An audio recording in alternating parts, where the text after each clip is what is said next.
I love public libraries. I love the idea of them. I love the role that they played in our collective history. I love them for the perspective of social justice and all the information they make available to so many people. From my own personal experience, I love libraries because I know for a fact that if it weren't for public libraries, I wouldn't be the person who I am. So much of who I am was discovered and developed while hanging out in libraries and getting books from libraries and all the rest of it.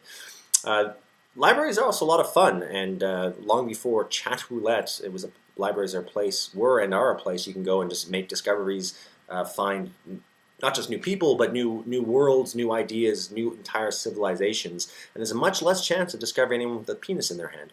That's another virtue, but it's not guaranteed, of course. It is a public library. But I say all this as a preamble to the fact that I recently found this book, Googled by Ken Auletta, perhaps, but we'll call him Ken. I found it quite by accident in the public library. I was there to pick up another book, and I just took a look through the new releases, or the newish releases, I guess, and took it home, read it, and loved it. So I know you'd be shocked to discover that the reason I'm bringing this up is so that I can recommend that you should read this. On one level, you should read it just because it's a very interesting story. It gives you a lot of sort of gossipy backroom stuff about Google's rise from being a business that started in someone's garage to being the mammoth it was right around the time that they were getting ready to launch the Nexus phone. It's a couple years out of date, but still has some timely relevance, as you will discover if you listen right through the end. If you're interested in the internet, and especially the internet's relationship to old media, this is a great book to read.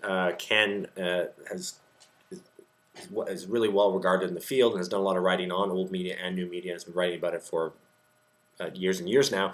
So there's actually a really useful chapter that closes the book where he talks about what effect Google is having on old media in particular.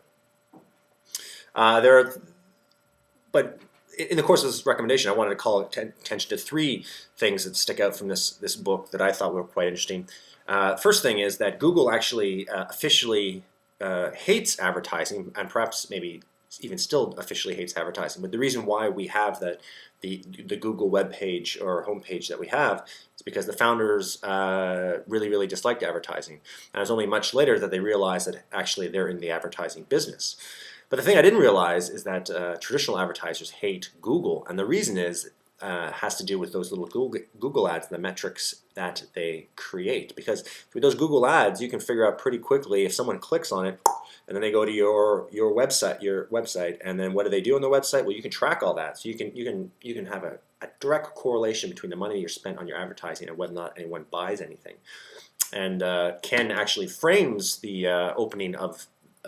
The book is framed with this opening scene between the founders of Google and this old ad man, successful ad guy, and he, as he puts it, he thinks that Google approach is fucking with the magic, and he claims quite strongly the whole advertising model as a business works because they're not really sure what works, and if it does work, they don't know how it works, and he makes it clear in no uncertain terms that. As an ad man, as a man who makes money off of advertising, he doesn't like the idea of metrics and being able to connect a clear line from ad dollars spent to return on an investment. One of the other interesting things that I think is really worth focusing on from this book is that Google, and it may not seem obvious to everyone at first, but ultimately its success depends on the fact that it identified a need, and then it filled that need very well. And then, of course, is with its search engine. But it gave that search engine away for free. It has never sold the search engine, and they wouldn't early on. They wouldn't even allow advertisers to try to boost their rankings by spending money. So Google gives a service away. It gives a service away, and they're getting very good with this. They give away a lot of great services, but where they're in the business of is advertising. So there's a model here that may be worth for arts folk to think about, in the sense that you can make something great, you don't necessarily have to sell it, but where you're going to make the money is going to be selling access to the people you attract with your product. If it worked for Google, it might work for other industries as well. And I think this this is a fairly common approach that's going on in a lot of the online media. Google so far is the most successful. When Facebook opens its books, we'll find out one way or the other whether or not they're actually as successful, but they're also giving away a free service and making money off selling advertising to the people who want access to the people who are using that service. The third thing that's interesting about this is that for the nerds amongst us who are paid attention to such things, Google recently announced that Eric Schmidt, the chief executive officer that was hired to provide adult supervision to the two founders, recently stepped down, and it looks like Larry Page is going to take over as CEO, and then Sergey Brin, the other co-founder, is going to step down as president of technology, which I'm pretty sure is the position that the title that he had from the get-go, so he can focus more on providing new products.